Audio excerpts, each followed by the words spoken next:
Arriba, arriba, andale, andale, arriba. Fuck out of here. No, but seriously. So, I read something that I just had to share with you guys. Jesus Trivino of Latina.com came to the not so clever conclusion that Fox's hit drama Empire, starring Terrence Howard, aka Lord of the Light Skin, and Taraji P. Henson, needs more Latin representation. Now, in his article, Jesus cites many alleged inaccuracies of Empire and explains how he came up with the theory that Latinos and Latinas need roles in this fictional show because of their efforts in the creation and cultivation of hip-hop. He states he is a Latino from Brooklyn, New York, who was raised in the 1980s and was always a mega fan of hip-hop music. He began his journalism career as a hip-hop writer / editor, where he interviewed musical acts such as 50 Cent, Jay-Z, Nas, just to name a few. He has credentials.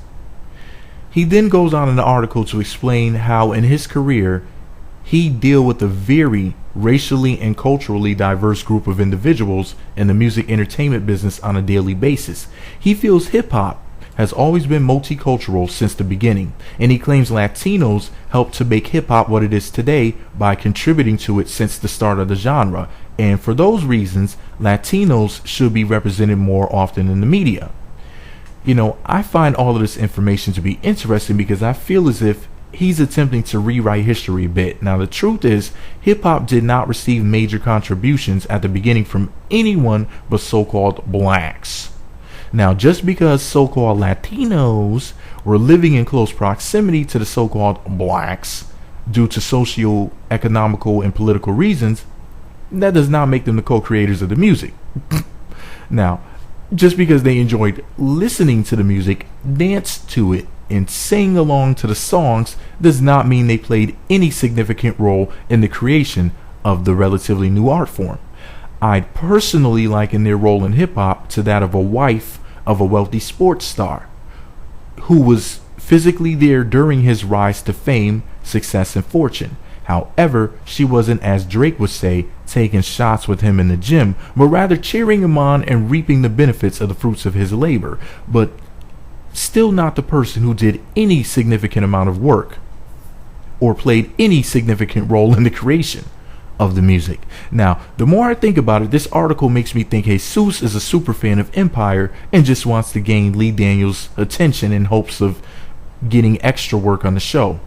But then again, he might just be a culture vulture that's looking for a hip-hop hand job. Who knows?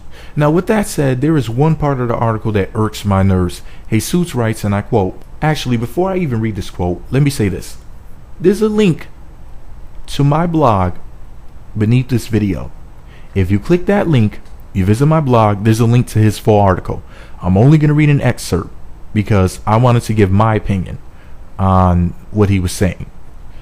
So, for the record, if you want to read his whole article, which I thought was ridiculous, and it's not very long either, it's like probably 2 or 3 minutes, you can click the link below, visit my blog, there's a link there to the Latina.com article by Jesus Trivino. Okay? So he writes, and I quote, "It was created by blacks and Latino kids in the Bronx as a vehicle to give voice to the voiceless, us.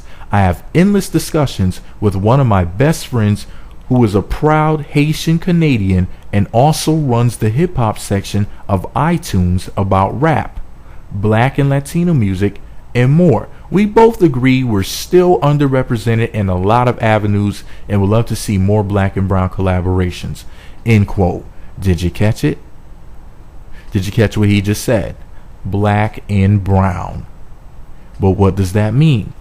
Now, the words black and brown are references to so-called black people and so-called Latinos. He's calling so-called blacks black and so-called Latinos brown, rather. Here is my issue with those descriptive words. So-called black people are literally brown complected. Therefore, how in the world did Latinos end up being called brown? The caste system, of course. Thanks to the racist caste system, which is still being used to this day, Latinos don't even realize the fact that most of them are Caucasians. They want their own culture, their own food, their own language, their own clothing, their own history, their own land, their own television stations, their own magazines, their own websites like Latina.com, and more. And when that's not enough, they want to say, hey, quote unquote, black people, we're going to take your shit now too. Because so many of them are economically challenged, just like so many so-called blacks, they have the option of attaching themselves to and leeching from the so-called blacks while keeping all their shit to themselves too. They get to have their cake and eat it too. Tres leches, 3 milks cake. They get to play both sides of the coin, kind of like mulattoes. I guess because of that teaspoon of so-called blackness in them. Now, the inconvenient truth is Latinos are the bastards of the Caucasian race. Sorry to say it, but it's the truth. They're genetically white people for the most part. However, thanks to something known as the one-drop rule, many Latinos are considered to be something other than so-called white. The truth is, many Latinos have more European ancestry than the same Caucasians who are cock-blocking them from claiming their European ancestry. Speaking of Europe, many Latinos and Latinas come from Spain. From the year 711 until 1492, a group of brave men known as the Moors ruled Spain. These noble men were so-called black people. Now, the Moors mated with the European Spanish women. In fact, the Moors are the reason why Latinos call themselves brown to this day.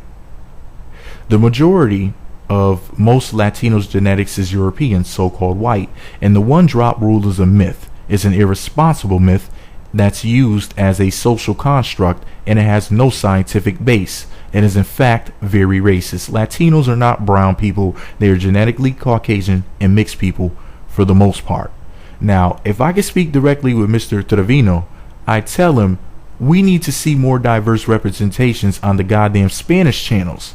There's loads of them. I mean, a fucking ton of Spanish stations. I remember not having cable back in the day and just turning the dot. Damn, I'm telling y'all a lot of shit right now that I probably shouldn't be saying.